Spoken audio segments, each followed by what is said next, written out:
is simply enjoying the taste of a makgeolli cocktail, enough to propel the industry into sustainable growth? Do consumers just need to taste something and think to themselves, wow, this is really good. I want to drink more of this. Does a deeper connection to history and culture matter if it's a product that tastes good to the uninitiated consumer? I argue that for makgeolli to achieve sustainable growth at home and abroad, consumers need to be able to distinguish makgeolli from its other alcohol counterparts across the world. Consumer education can play a major role.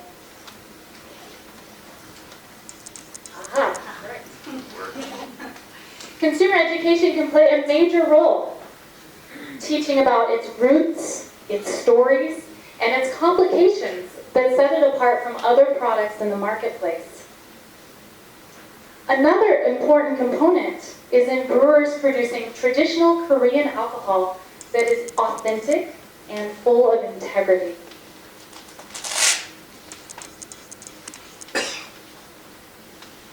Distinction is more than following passing trends. It relies upon being informed about the history of the brewing process, the history of the ingredients, how and when and why they changed, what they changed to, and what sort of identity is attached to that product. My goal today is to lay the foundation for you all so that you may have a greater understanding of the historical forces that have led to makgeolli's challenges today. First, let us explore what is makgeolli and how does it compare with other alcohols domestically and abroad. It's important to bear in mind that most commercially available examples of makgeolli are not representative of the traditional form, and are instead a product of the industrialization process that occurred during the Japanese occupation.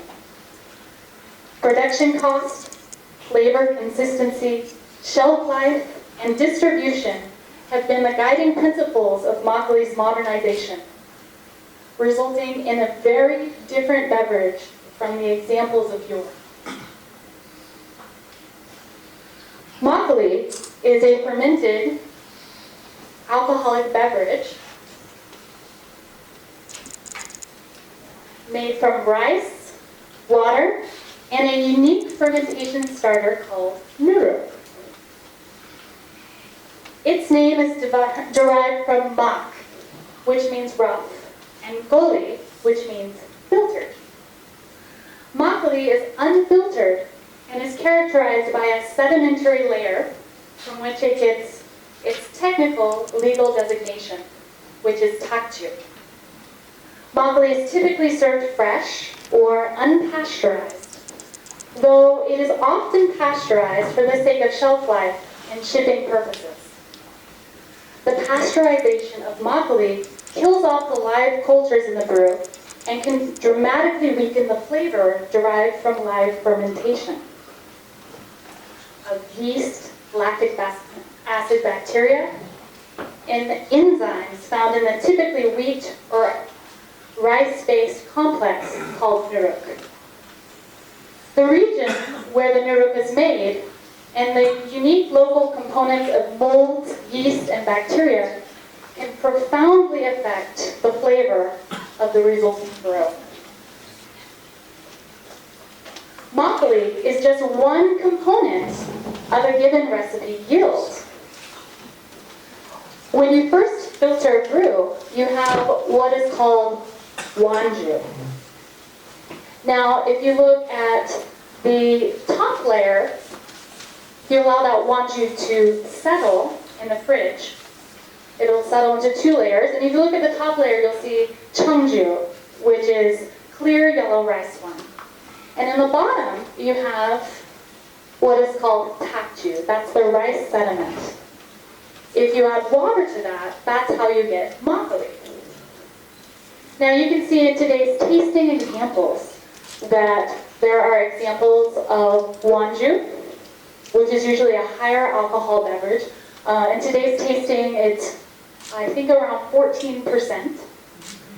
And then Makgeolli, which is the watered down tokju, we watered down to around 10%.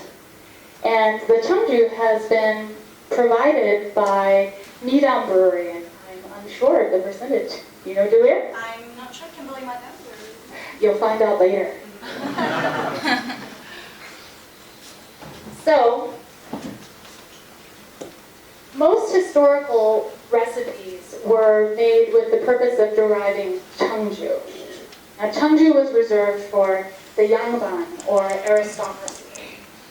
And what was left over, the tokju, was reserved for the farmers, so as to not be a waste product. So that's why Makgeolli can also be known as nongju, farmer's alcohol.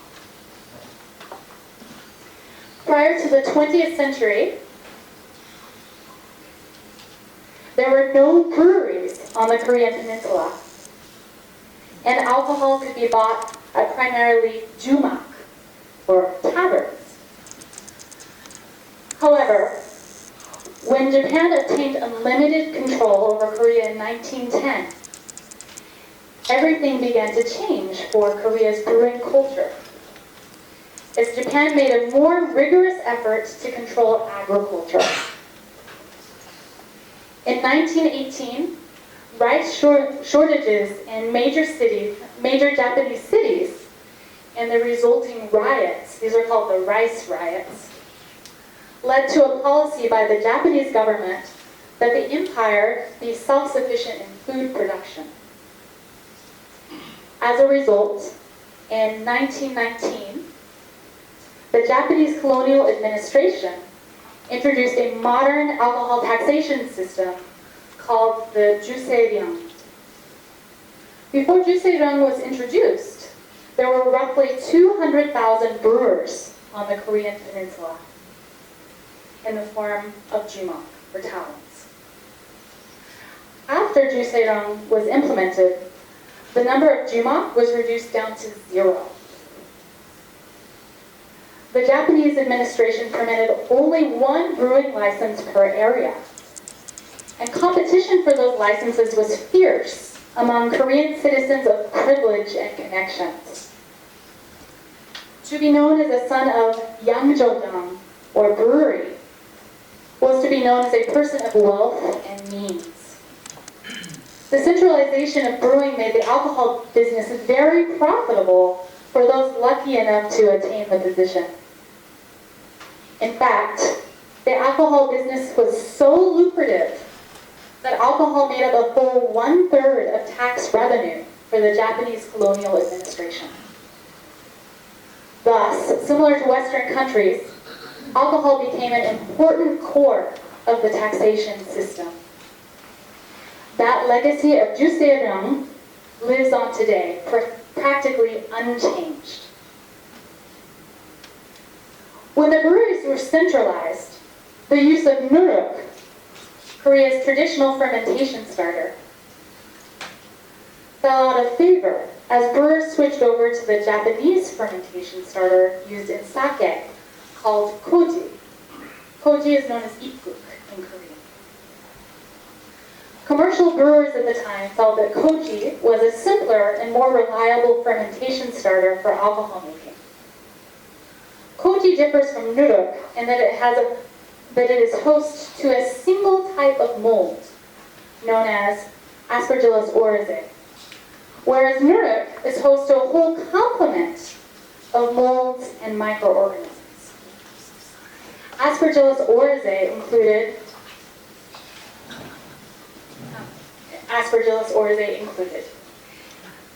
The simplicity of flavor derived from the use of Japanese koji was one of the Korean brewing industry's first major departures from traditional Korean Makgeolli.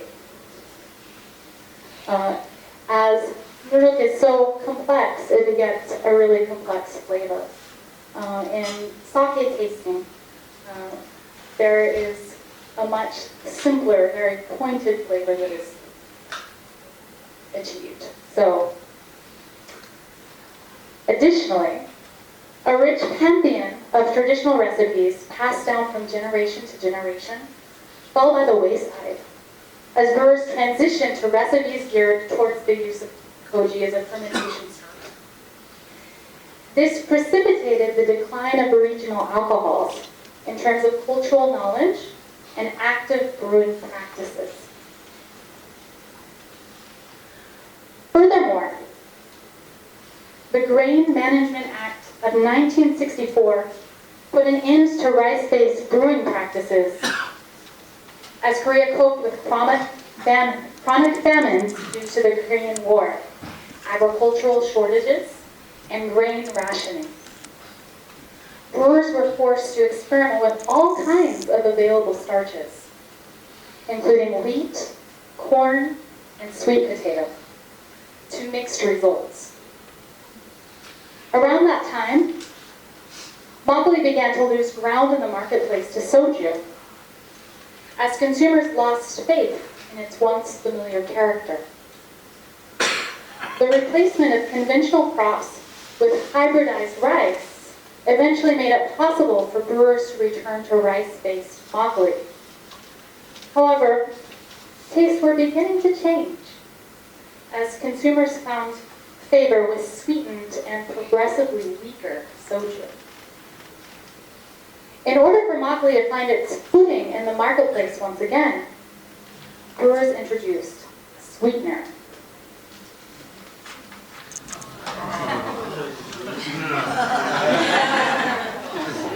That could not be consumed by wise East Coasters. Saccharin, our favorite. When saccharin was eventually outlawed for use in food production, aspartame came onto the scene and has remained for decades. In fact, if you go to the store and you're looking for makgeolli, check the bottles. You will often see aspartame on the vast majority. As you can see, the commercial makgeolli we know today is not representative of Korea's long brewing history. The Japanese occupation and Korean War radically transformed the brewing industry, but at such great cost to rich cultural traditions. Through looking back at what was left behind and honoring principles of integrity and authenticity, we can safeguard Korea's cultural heritage as well as carry Korea into the new century. In this way, we can honor makgeolli's connection with Korea's historical and cultural roots. And that legacy can manifest in today's and tomorrow's marketplace. And to tell you more, I'm going to bring up Julia Miller, who's going to tell you about today's marketplace. Thank you.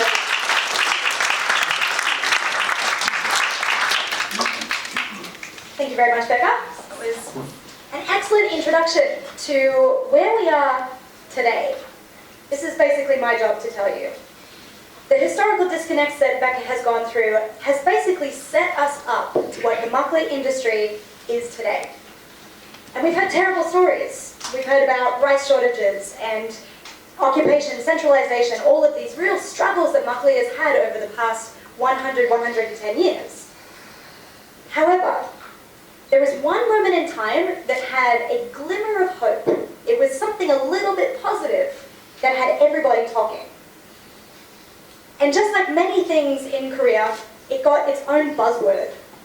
And it was something that was reported in many different articles, newspapers, all around the world, and everyone was really excited. And it was aptly called the makgeolli boom. Now you might hear this word get thrown around quite a lot. The makgeolli boom, actually there's been a few of them. But the most important one that we want to talk about, and incidentally its bust, is the one that started in 2010. It's so called the makgeolli boom because statistically every year the taxation officers check how much makgeolli is being sold, what are the imports, what are the exports. And then in 2010, they were shocked because they basically saw what could be round about this number, a 58% increase in exports and in sales. So they were sort of scratching their heads a little bit and thinking, what's going on here? This is not something that's normal for this particular drink. Incidentally, makgeolli has a very, very small share of the entire alcohol that is sold in Korea. At its lowest point, it's at about 4%. At its highest, it's 12%. It's still a very small market. So they're, as I said, scratching their heads. What was happening? And actually, it was nothing to do with the domestic market. It was from external forces. Japan. The Korean wave was actually not just about K-pop stars and K-movie stars and all these kinds of things. It was actually an opportunity, a quite subtle opportunity, to bring out Korea's culture, its food, all the other parts that make up what Korea is, to become more interesting to an Asian market, to the hopes and dreams were for a further afield market. Now, I don't know if many of you recognize this handsome young gentleman, but he is extremely popular in Japan amongst the ladies. He's an idol among idols. So, of course, in Japan, they marketed this. I mean, maybe you might not know, but makgeolli can come in cans these days. And this is a can of makgeolli. And when this hit the market, along with a couple of other K-pop stars and carefully placed advertisements, the market exploded in Japan. Everybody wanted to drink what this guy was drinking. And they're rushing to the stores to buy it, and this is what basically drove up that 58% sales ratio. So not to be outdone, the domestic market picked up on this. They said, hey, that's ours. What are we going to do about that? So during that 2010 period, what we saw, it wasn't that long ago, is the beginning of a real, genuine change in how the makgeolli industry is going to be developed. Foundationally, not just in the short term, but in the long term. Because of major players in the industry that before this time weren't really doing much. No fault of their own, as Becca mentioned, it was a really difficult time for makgeolli for the past century. So now we've got many, many different factors, many different spokes of the wheel that are driving the industry. But we could pretty much whittle it down to three major players. We have a new evolution in bars, in brewers, and in consumers. These three things are all intrinsically combined to create a new foundation for the future of makgeolli. And not just makgeolli, but actually all Korean traditional alcohol. So I'm going to give you a little bit of an idea of how this all happened, or what actually has been happening since 2010. The bars. As Becca mentioned, chumaks, or taverns. They were essentially the breweries, because in the Joseon dynasty, actually having a commercial brewery was illegal. So many people would be home brewing, and they'd be selling a little bit on the side if people would come to your area. So if anyone of you have had that friend, it's raining outside, and they say, let's go, it's makgeolli time. Because makgeolli is always equated with rainy days. That steamy padon, that big copper crispy kettle that has fresh, cold, refreshing makgeolli. That style of bar is today what we still call chumak. So it's those dark and dingy, they're round tables, and it's actually one of the best ways that you can enjoy makgeolli. And one of the most authentic in that way. However, 2010, makgeolli is getting really popular. Now domestically, we decided to make it a bit more trendy. So what we've got is no longer things, well, of course we still have those chumak styles, but we've got beautiful designed ceramic kettles. We've got upscale servers in a setting where it's not a place that you would genuinely think is a part of makgeolli. You've got beautiful design. You've got food pairing. You've got a whole different range. There's jazz. There's, it's a place you could take a girl on a date and she wouldn't she'll probably call you the next day, I guess. And so investing in this kind of style of drinking was very new. Now, not only the atmosphere of the bar has changed, the refrigerator changed. Usually in your chumaks, you would go to a chumak and you sit down, you say, I'll have a pajan and I'll have a makgeolli. And it'd come out in your kettle. And it was great, it was refreshing, it's delicious. But you had no idea where it came from. You don't know who made it, you don't know where it's been. That has changed. That still exists, but what now we've got are these bars are exhibiting brands. There are many different breweries across Korea that have their own particular label and their brand and their style. So these bars are giving the opportunity for consumers to learn who those breweries are. And what you're seeing now is brand recognition. People that drink a lot of makgeolli are now deciding which ones they like the best. And they'll only choose that one makgeolli until they find something better. That is key for how this future of this industry is going to develop. However, these are all positive things. And there's one change in the bar industry in Korea that some people argue is taking a step back, depending on who you talk to, if you're a bar owner, or if you're a brewer, or if you're a consumer. And that is the rise of slushies and cocktails. Honey poured directly into your makgeolli. Really colorful, candy-looking jugs. These kinds of things, for a purist, might get you a little hot under the collar, because you're basically just sweetening up makgeolli. I mean, we even have, for anyone that's been out in the bar and has had somek, which is soju and makju together, makgeolli has its own little character called maksosa, which is makgeolli, soju, and cider. Also, in my history, a recipe for total danger. But if you look at the things that we've got here, we've got slushies, we've got fruit cocktails, we've got honey. It doesn't take a rocket scientist to figure out what kind of flavor they're all aiming for. And it's sweet. It's very, very sweet. And this is key, because one of the driving consumers on the market today, whether it be for beer or wine or anything else, is actually young women.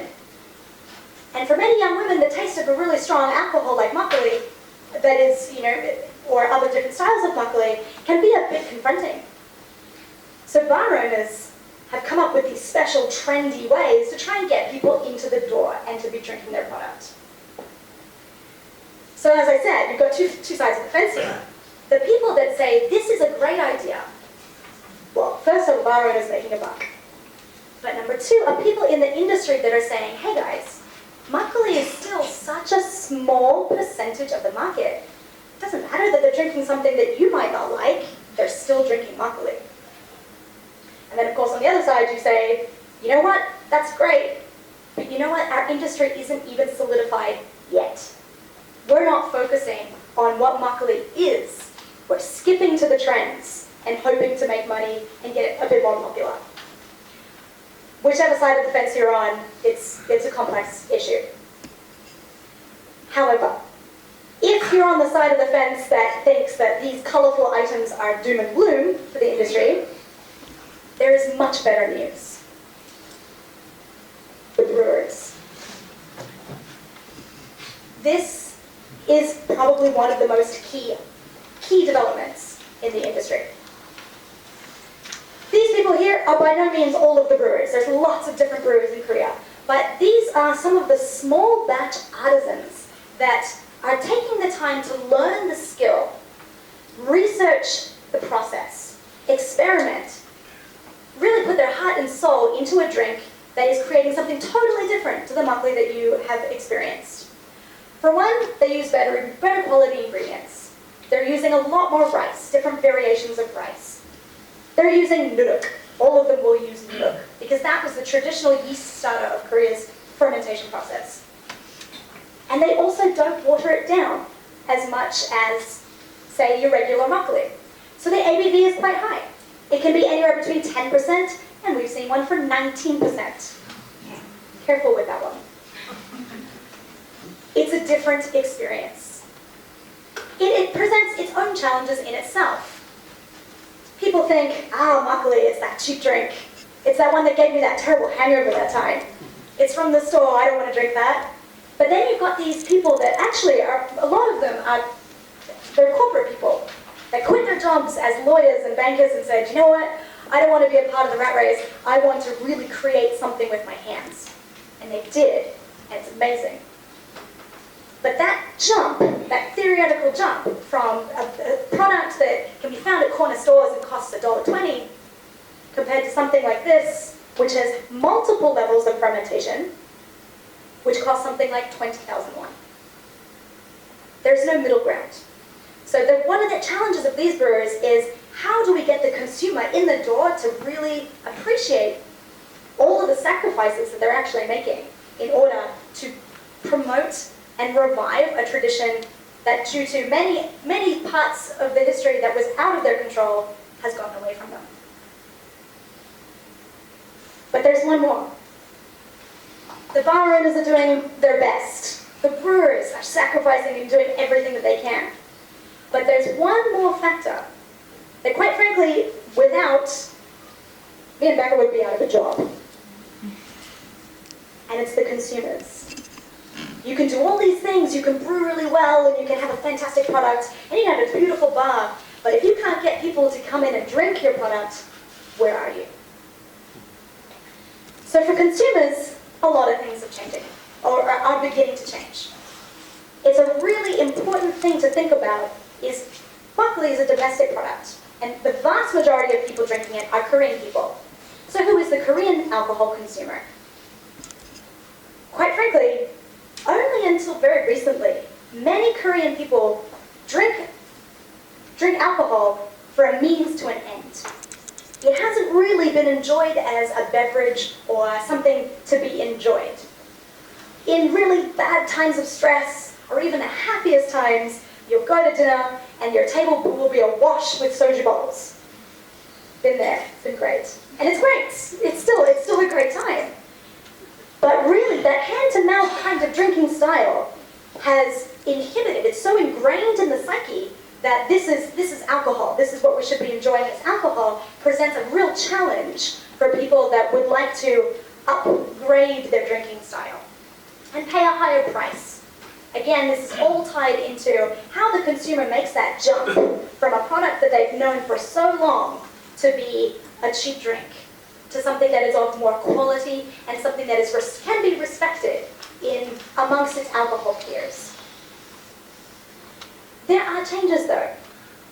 I mean, we've got whiskey, we've got wine, and there are people that are really paying their money for these kinds of things, but quite frankly, there are still most of those consumers are drinking it for the price tag, or the image, or the style of where they are. There is a glimmer of hope, and it's an unusual glimmer. And it's in the form, in our opinion, of craft beer. As we mentioned before, one of the biggest driving markets of the consumer age today are young women. And the craft beer explosion, there's no other word for it, we're awash with craft beer. You can't turn left or right without craft beer. Most of the people buying that are young women that want to try something that's not really strong alcohol, but is a quality product they can enjoy with their friends. And that's kind of turning the tide in looking at alcohol from a different perspective. Looking at it as something like coffee, or like food, or tea, or something that actually, not for the sake of the properties that it has, but the quality of the drink that it is. And that's a pretty big statement to make, quite frankly. You can't actually see the visual link at the moment from beer drinkers turning into Makgeolli drinkers, or vice versa. But we are hoping that this could be a gateway to move people over from a long-standing tradition of drinking good quality beer. They might also be looking for something a bit special, a bit different, but is also really good quality. It's a big hope. So the question is now, this is where we're at now. So we've got bar owners, we've got consumers, we've got brewers, and everything is primed for greatness. But what are the problems? The Makgeolli industry has had so many problems over the past century, I should say. But we still have so many more. And it's frustrating. There's an article that was published earlier this year, and in about May, and it was talking about Makgeolli's hangover. I mentioned before the boom and then the bust. Again, such a buzzword. The exports have fallen, there's not much going on now. Obviously, Makgeolli is failing. It's not entirely true, however. Now, this article basically said there's 3 problems. The 3 biggest problems that we have to look at are aspartame. The dearest and nearest to our heart is aspartame. The stopping the use of aspartame in brews. Number 2 was the use of rice. Domestic rice versus imported rice. There are still a number of breweries that are using imported rice as opposed to domestically grown rice. And if you are brewing a traditional product, that can seem a little bit iffy. And number 3 is something that gets complained to us very regularly. Do away with those plastic bottles. The marketing image is dreadful. It's got so much work to do. Those 3 problems, I 100% agree with. They are all extremely important problems that we need to fix, but they are not easy. If you talk about many of the brewers that have been using aspartame for the past 20 or 30 years, and they have a 100-year-old history of their brewery, to walk into their office one day and say, change your recipe. Now, it's really difficult. There's a number of factors you have to consider. You have to consider the consumers that already like your product despite using aspartame. If you don't use aspartame, what are you going to use? What's your brew going to taste like? It's like starting over fresh. I mean, we'll talk to you until the cows go home about stop using aspartame, but we also know it is not the easiest decision for a brewer to make. Plastic bottles, they're expensive. They're very expensive. And if you're a Makgeolli producer that only produces a certain volume, it's just, you're never going to make any money. Not only you're not going to make money, but you might even go bankrupt. Making the change from plastic to glass is a very big decision for a brewery. And number 3, imported rice versus domestic rice. I heard there's a great big rice storage that has a surplus at the moment, and I say brew with it. That's something that we can change. Now, I agree with all these things, and I have no answers. I honestly couldn't. I was thinking, I was like, we know there's problems and challenges, but what are we going to fix? I can't fix these problems. But there is one thing that I think could potentially be the foundation for changing. And it's not those practical considerations. It's a simplistic, ideological consideration.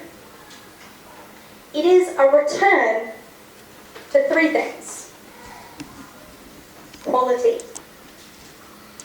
integrity, and authenticity. If we consider the Makgeolli industry to be using these as a foundation of all the decisions that they make, that every time a problem comes up like aspartame, you're not going to be able to snap your fingers and change that. But if you approach every little problem by considering what we need to do for this industry is return to quality, and return to integrity and authenticity of the tradition of this drink, then those problems may have a way of finding their own way. Another thing that I think is more than just the ideology, there's other ways that are being neglected in the Korean traditional alcohol industry.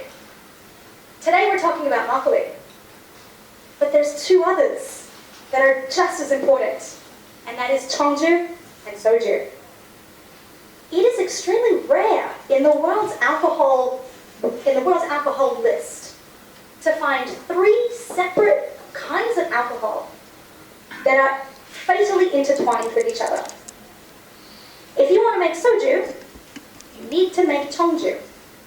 To make Cheongju, the resulting product will be Makgeolli. These 3 children are all together with each other, and it's a beautiful thing. It's one of the best aspects of Korean traditional alcohol. But we are separating them. As soju is that green bottle, it's one of the most, I think I read an article once that said that soju is the most quantity, in terms of quantity, the most drunk alcohol in the world. That's nuts. And that's something that will never change. Accepting that we can never change that. But there is a whole different world in terms of soju. Soju that is brewed from rice, that is not watered down to 19%, but is held up to 25, 35, 40% sojus. If you haven't tried this, I highly urge you to at least try before you say, I will never drink soju again, which we've said many times, usually after a green bottle. But there are some really great things. Now, they are really difficult to sell because, again, we're talking about price point. And we're talking about a consumer. A little anecdote that is just a personal anecdote of mine about I often try and change people's minds about what they're drinking. And a good friend of mine, a woman in her late 40s, die-hard soju fan. Every time we would go out, we'd drink a lot of soju. And her birthday was coming up, and I thought, easy, I've got this covered. I bought her a beautiful bottle of soju. It was 40%. It was one of my favorite sojus on the market. And I gave it to her. And I got this kind of look on her face where it was one of those, as soon as you see that look, you know you made a mistake. She looked at it and was like, oh, thank you. I went back to her house a couple months later, and I saw the bottle in her display cabinet with about one shot off the top. And I said, hey, what happened there? She's like, I'm so glad you came over. Can you drink that, please? Because I'm not going to. I was like, what? This is green soju. And she's like, no, no, no. Give me my green bottle. That's soju. I don't know what that thing is that you gave me, but I want my green bottle. I was devastated, but then quietly took it home. So it was okay. But this kind of thing is what we're talking about. The consumers are going to be really difficult to change. But maybe we're looking at the problem differently. Instead of trying to change the consumers, there are a lot of people in the world, and there's a lot of people in Korea. Instead of changing a consumer, why not create them? Why not use this ideology of returning to craft and quality and all these things to create a whole new group of people that want to drink something good and support the industry in that way? Cheongju, I mean, the other issue that we have for makgeolli, especially for makgeolli, is it's a very, very difficult product to deal with. It's a live product. It's unstable. The taste changes regularly. The shelf life is short. And all of these things are incredibly frustrating, but give makgeolli all of its charms. So the way that we've been dealing with this issue in the past has been pasteurization. And when you pasteurize it, you've basically just killed it. You lose all the best qualities of makgeolli. You deal with the taste changing from the date of bottling to the date of its expiry date. Add sweetness. You just cheapened the character. All you taste is sweetener. So maybe, and this is just something new, this is just an idea, that what we're doing is looking at makgeolli and trying to tame it in a way familiar to us. We know wine, we know beer, we know whiskey, we know these products. Surely we can do the same for makgeolli. But just maybe, makgeolli will not be tamed. And that's what's beautiful about it. That's the whole charm. So it's our challenge, not just to return to quality, but to find ways in which we can support the drink. Because right now, the industry is not really doing it any favors. As far as Cheongju goes, Cheongju incidentally had its own boom. So it actually, in the 1990s, there was one company. There was one company called Goguryeo, which is one of the green bottles that you might be aware of. At that time, they weren't a makgeolli brewery. They were actually a noodle company because their father was a developer of a special kind of noodle called bio-noodle, which can actually break down raw rice, and is heralded as one of the great forethinkers in Korean brewing industries. He really wanted to open a brewery, and he was denied. Why? Because of those draconian laws that Becca mentioned before, that he didn't have the land, and they were only allowed to have a certain brewery in a certain area, and then he couldn't have it. So he petitioned amongst all the brewers and said, let's change this law, we need to change this law. And he was denied. So as savvy as he was at the time, he thought, you know what, there's Cheongju. And at that time, Cheongju only accounted for 1% of the entire alcohol industry. Why? Because cheongju is usually only used at Korean traditional ceremonies. It was never really a drunk to be different kinds. Dry, sweet, carbonated, many different kinds. Why? And they just say, nobody wants to drink it. And I had that reaction. I think you're not trying. So I think one of the challenges of this industry that is actually going to, in the long term, help Makgeolli is exploring its cousins.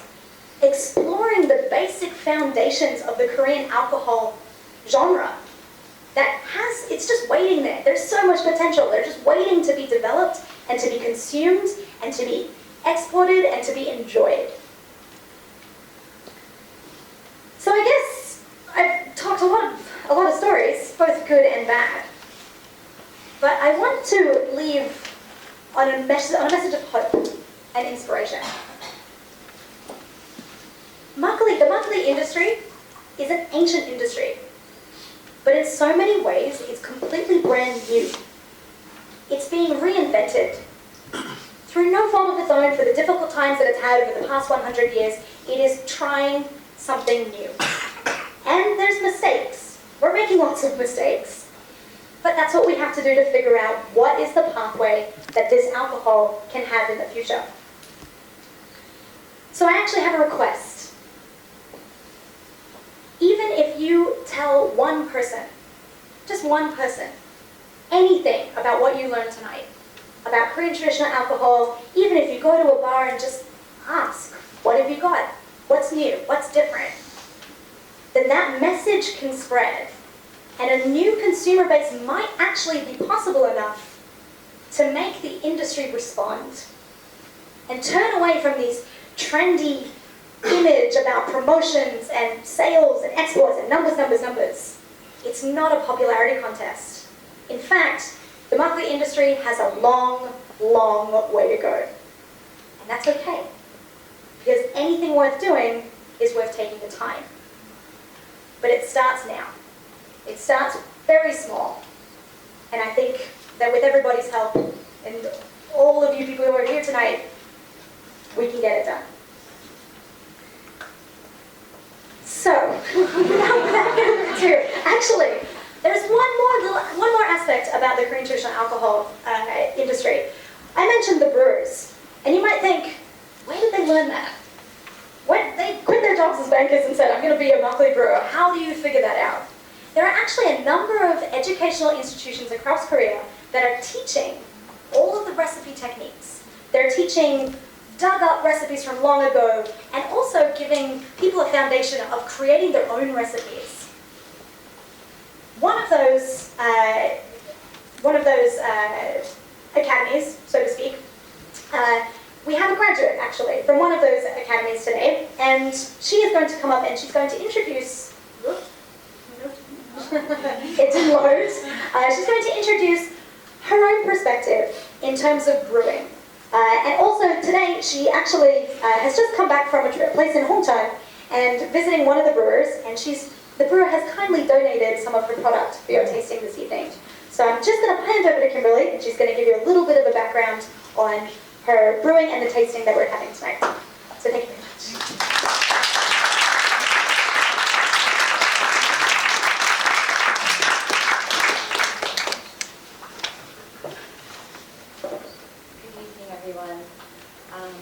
It's a pleasure to meet you on this side of the room. Normally I'm seated way at the back, peering over the sea of heads and always intently listening to lectures bi-monthly.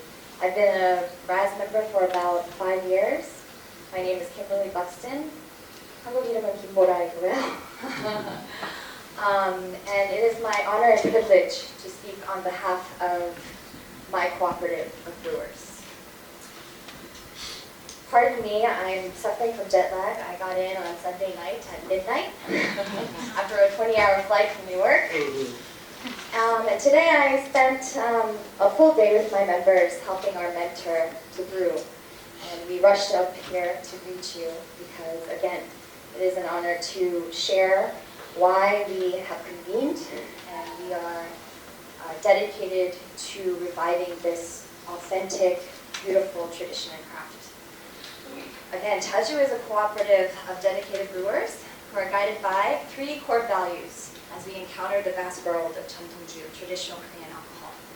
Chaju, if you, by definition in Korean, the literal translation in Korean is Chaju, often. 자주 만나서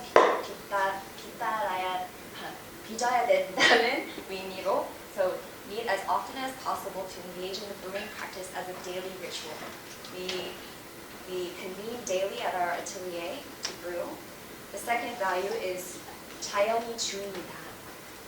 Let's stay true to nature, not adding any preservatives or artificial flavoring, and stay true to the natural process of fermentation. And the third, I'm sorry. I'm sorry. And the third value is 자가양주. So 가양주 is a household brew passed down through the generations. We share one roof, but we are finding our own personal recipe together under one roof. So handcrafting those in-house brews together.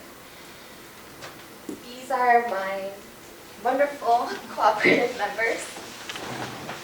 Here, Joby. So 5 of them showed up today. One is lactose, but I'm sure he's here in spirit.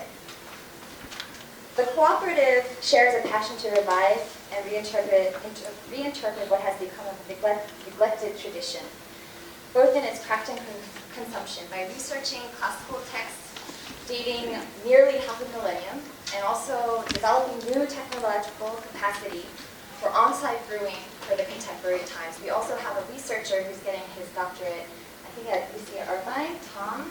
Unfortunately, he's back in the States, but we're basically his guinea pigs. And so he's going to take his findings and try to, recruit venture capitalists to see how he can make the appropriate technology for on-site microbrewing anywhere. So I think that's quite incredible. Very forward-looking, and I see great hope and potential in what he's doing. Chaju, again, engages in traditional practice, but it's actually here in Seoul, in a distinctively urban context. The cooperative is situated under one roof of a special project in a restored hanok called the 12 Moons, which is part of a greater movement to revive a very underappreciated neighborhood in Ikseondong. Do any of you know where Ikseondong is? Do you know what Nagonsanggak?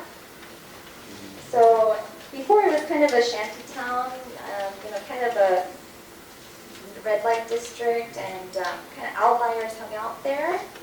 But when you go through the back alleys, there are late Joseon era hanoks, and it has been a great initiative to revive those alleyways as kind of a cultural and arts space, which I find compelling, and which is why we've decided to situate ourselves there. Chaju, again, is part of 12 Moons as one of 6 in-house teams. So we're kind of a marketplace, a marché, I would say, where each enterprise has its own food and beverage enterprise and offering, and we share the center space, that madak, for production and also consumption and receiving of guests. Chaju is excited to be part of the neighborhood and community, and although we are amateurs, we cannot actually sell anything that we produce, but we're willing to share a glass or two of the full range of 전통주 we have just begun brewing and desire to develop as we envision this renaissance of a beautiful tradition. Unfortunately, I had some pictures, but they didn't transfer. Today, we left at 8 a.m.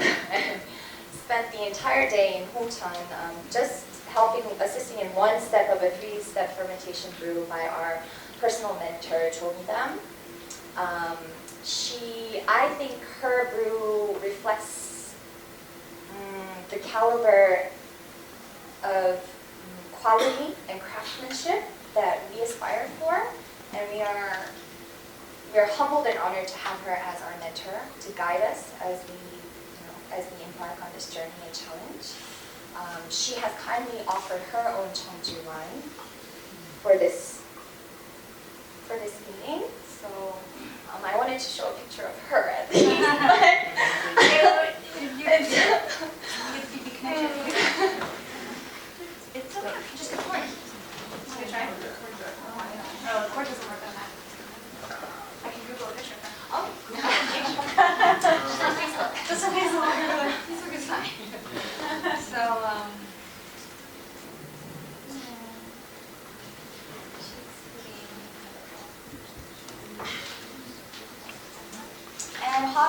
press at 5 p.m. we picked up our cards.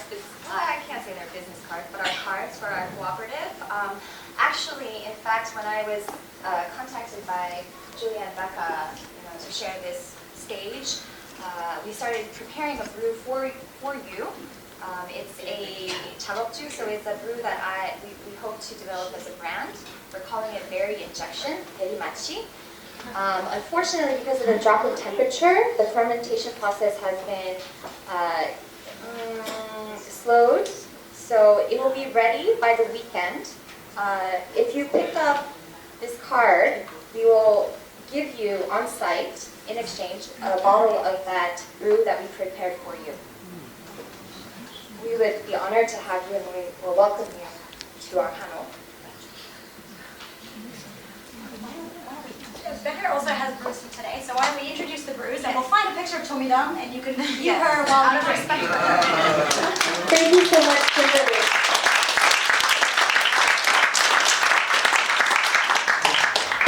So, in addition to the brew, so generously provided by Midam Brewery, James So and I have prepared something else. So where is James? There's James. So James is my co-brewer for what we made for you tonight. We have made something called bokju, which is a traditional recipe from the Gyeongju region. You may know the commercial brand Gyeongju Bokju.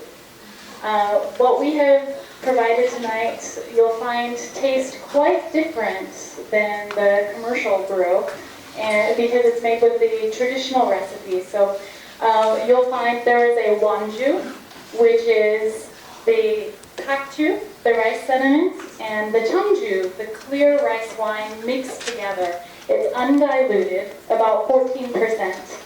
And you will also find a kakju, a makgeolli, that has been diluted to about 10% alcohol.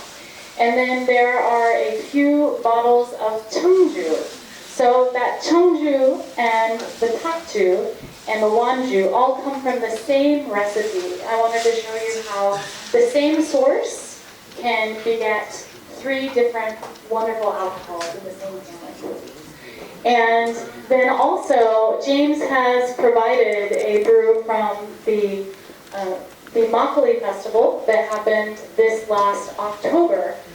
He was a competition brewer, and he provided a cherry chungju made from the sobokju recipe.